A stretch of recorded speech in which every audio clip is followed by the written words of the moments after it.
Hi, my name's Adora Speetalk, and I'm at Idea City, Toronto, in Canada, and I'm here with Natalie Tran, the YouTube sensation. So many of you have probably watched some of her videos online, and I'm here to ask you a few questions. Yeah, well, it's very nice to talk to you. I've been watching some of your videos, and I was pretty amazed that I'd be able to see you here. So I wanted to start out, just tell me really, I guess, why you got started with videos, and how have your videos changed over time? I started making videos about 4 years ago when I heard about the Lonely Girl phenomenon. I don't know if you heard about it, but it was basically, do you want me to hold that? It was basically a web series, and people thought that it was a real girl vlogging from her bedroom. I thought that was quite interesting because even still today, people take the internet, I guess, at face value, which is a little bit scary, but it's very interesting as well. So I logged on, and at this time, YouTube was a really small site compared to what it is today. I think it grows fivefold like every year or something like that. And it was a really interesting social networking site. So I uploaded a video and a couple of people thought it was funny, so I kept going. Yeah.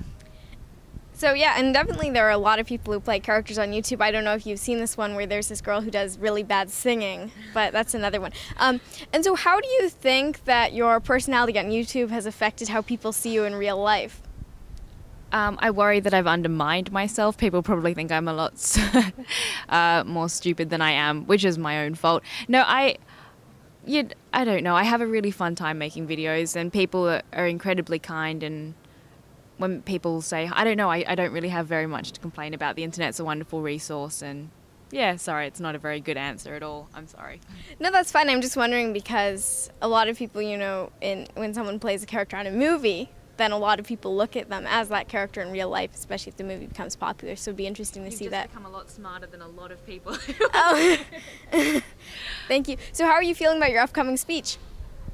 I'm really nervous because they've put me after you, and they've put me after Tabby, which means that I'm the 24-year-old who hasn't achieved anything. So I'm a little bit nervous, so thank you for that. No, that's fine. I think it's supposed to cascade in age. So I think that we'll each make the person afterwards feel nervous, and I'm in a very bad spot at the very beginning because I have to set the stage kind of. But You're the peak. Good. I'm hoping that would be nice and not just the very bottom where it starts off. And then where do you get the inspiration for most of your videos? I know that quite a bit of it probably comes from real life, but do you ever take suggestions from people, for instance, to make those videos? Or yeah, I talk about this today. A lot of it comes from my parents, who have very much shaped the way that I view the world and the way I notice people's behaviour and things like that. And of course I take situations that my friends talk about or things that we laugh about, but everything I talk about is very common, so it's all relatable. I don't think it's anything groundbreaking or any such. So. And then another question I had was, I heard some Olympic athletes actually talking about a lot of people ask them what's next. And I was just wondering, because you're doing a job, or not a very conventional job, making videos on YouTube, is this what you see yourself doing for many years, or what do you see yourself doing, I guess, in the years ahead? I really hope I'm not doing this for a couple of years. That would be tragic. I hope I get a proper job. I'm not quite sure. I've just finished. I'm not sure if I finished. This is the problem with the internet generation. I think I finished my degree. I've just finished digital media, and it's something that I'm interested in, and hopefully I can apply the skills that I've acquired of making short internet content into another thing. But I really enjoy writing, and I enjoy things like that, so hopefully I can pursue something down that road. Okay, so you are going to be pursuing a more traditional job than making videos online, or yes. at least one that makes considerably more money, I would guess. And then just one other question I had, for people who, you know, watch your videos a lot and maybe look up to you as someone who makes interesting videos or has an interesting point of view, what would you tell them if you were giving them tips, say, on making their own videos or just on the way that they look at life? Any tips for your fans out there? Sorry, I'm about to sneeze. Sure. Sorry. Very articulate. I think people need to be old enough to make videos on the internet. That sounds very awful, but I mean, I was 17 when I started. 18? No, oh look, that's terrible. I don't even know how old I was. So that's an important age to you. Maybe 19. Either way, I think that's very important because the internet is still a place that's being discovered at the moment. But I think it's important that people just do what they like. Internet provides a lot of... excuse me, there's so much pollen in the air.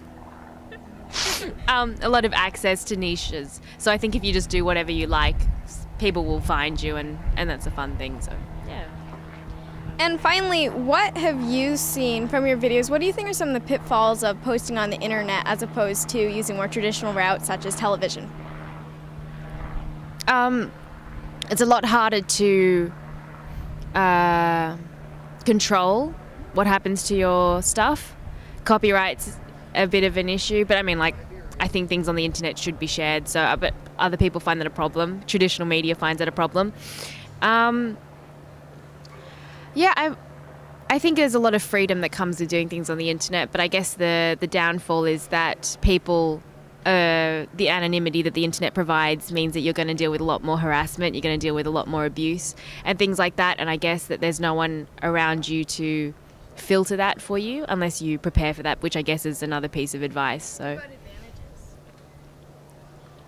I guess immediate feedback. You make content, there's immediate feedback. I mean, just the sharing that happens on the internet is wonderful, despite all the negative stuff. Just that you can post up a video and someone across the world can post up a video response saying they feel the same way is a really wonderful thing. So it seems almost as though some of the things that are wrong with posting on the internet are also what makes it interesting. The immediate feedback can be both good and bad. Okay, well, thank you very much for sitting down and talking with me. I really appreciated it. Thank you for having me. From Idea City in Toronto, Canada, I'm Midori Sweetalk. Thanks for watching.